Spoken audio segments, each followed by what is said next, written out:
रुको रुको, ये इंडिकेटर तुम्हारी जान बचा सकता है। ये इंडिकेटर अपने ट्रैफिक में, चौक में, अपनी सोसाइटी में, अंडर कंस्ट्रक्शन बिल्डिंग में हर जगह देखे होंगे। पर आपको क्या उसका मतलब पता है?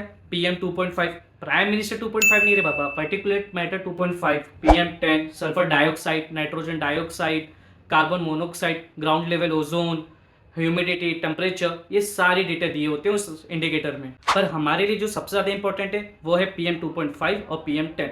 पीएम 2.5 का मतलब होता है अल्ट्रा फाइन डस्ट और पार्टिकल्स, जो 2.5 माइक्रोमीटर्स के होते हैं।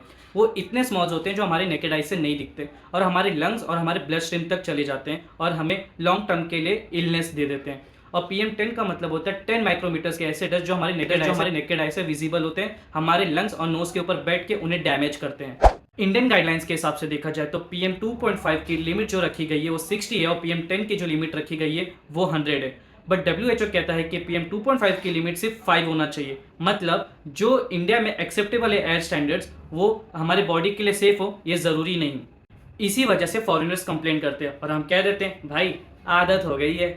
इसी वजह से डेनमार्क की Olympic gold medallist Viktor Axelsen ने दिल्ली टूर्नामेंट में पार्टिसिपेट करने से मना कर दिया। उन्होंने बोला कि पॉल्यूशन की वजह से ब्रीदिंग और उनके हेल्थ पे इम्पैक्ट हो रहा है, और रिजल्ट, उन्होंने 45 लाख रुपीस पे किया और खेला ही नहीं। सवाल ये नहीं है कि हवा लीगल है या नहीं, सवाल ये है क्या हम अपनी हेल्थ के साथ कॉम्प्रोमाइज़ कर रहे हैं। आप मुझे कमेंट करके ज़रूर बताएं कि आपके शहर के ये एयर क्वालिटी इंडेक्स क्या कहता है।